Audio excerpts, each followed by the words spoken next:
আমি সোমনাথ, আর আপনারা দেখছেন সোমনাথ ঘোষ বুদ্ধপুরী ব্লগ চ্যানেলে। আজকে একটা জায়গায় চলে এসেছি, জায়গাটার নাম হচ্ছে সুলতানপুর। তো সুলতানপুরে জমিদার বাড়ি দেখবো। এই যে মেন রোডটা আছে, এটা কানলা যাওয়া রোড, কানলা যেতে পারেন। আর পেছু দিকে রোডটা ছিল দেবীপুর যাওয়া রোড। আর এটা হচ্ছে সেই গ্রামের রাস্তা, সুলতানপুরের জমিদার বাড়ি যাওয়ার রাস্তা। চলুন ভিডিওর সঙ্গে থাকুন আর দেখতে থাকুন সুলতানপুরের জমিদার বাড়ি।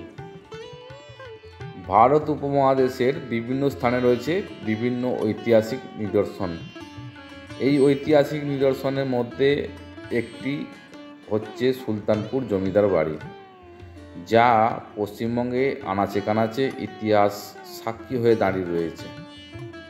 এর সাথে এক একটি জমিদার বাড়ির আছে এক এক রকমের ইতিহাস।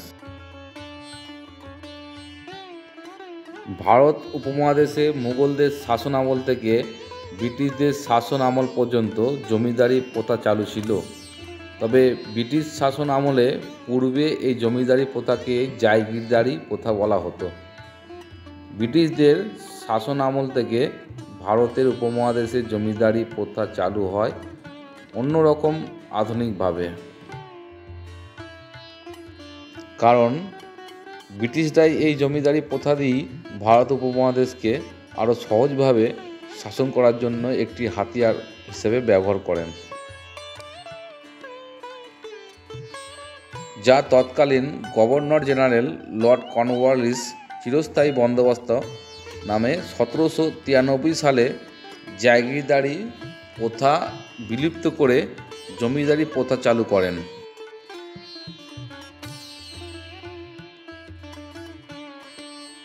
যার ফলে এটি জায়গিরদারি প্রথা থেকে জমিদারি প্রথার রূপ নেয়।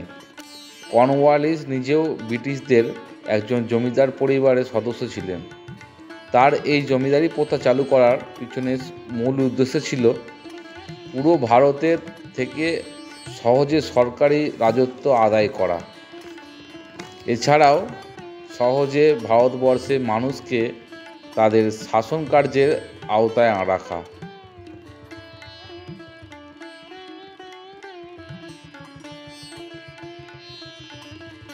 মধ্যযুগী বা মুঘল শাসন আমলে জমিদারি প্রথা এই জমিদারি প্রথার সাথে একদম আলাদা ছিল।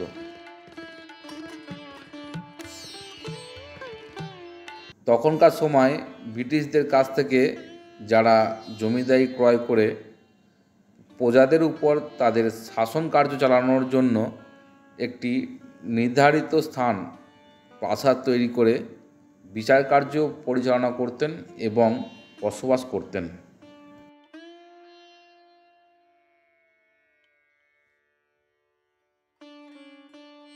এই জমিদারদের তৈরি করা এই বাড়িকেই জমিদারি বলা হতো। জমিদাররা প্রজাদের উপর তাদের শাসন কার্য চালাতেন এই বাড়ি থেকে। তাই জমিদারদের এই বাড়িগুলো প্রজাদের কাছে অর্থাৎ সাধারণ মানুষের কাছে জমিদারি বাড়ি নামেই পরিচিত পায়। তখনকার সময় জমিদাররা ছিলেন অনেক ধন সম্পদ মালিক, তাই তারা তাদের বাড়িগুলো বানাতেন দালানের মধ্যে অপরূপ কারুকার্য, বিভিন্ন ধরনের সুন্দর সুন্দর নকশা করা, যা বিভিন্ন জমিদারি বাড়ি পর্যবেক্ষণ করে দেখা যায়।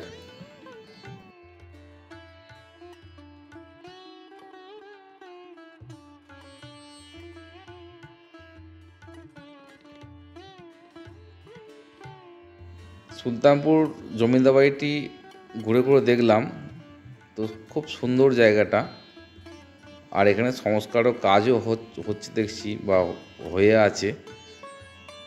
তো এই বাড়িতে বেশিরভাগটাই বন্ধ, সব ঘরগুলো বেশি দেখাতে পারলাম না ঘুরে ঘুরে আপনাদের।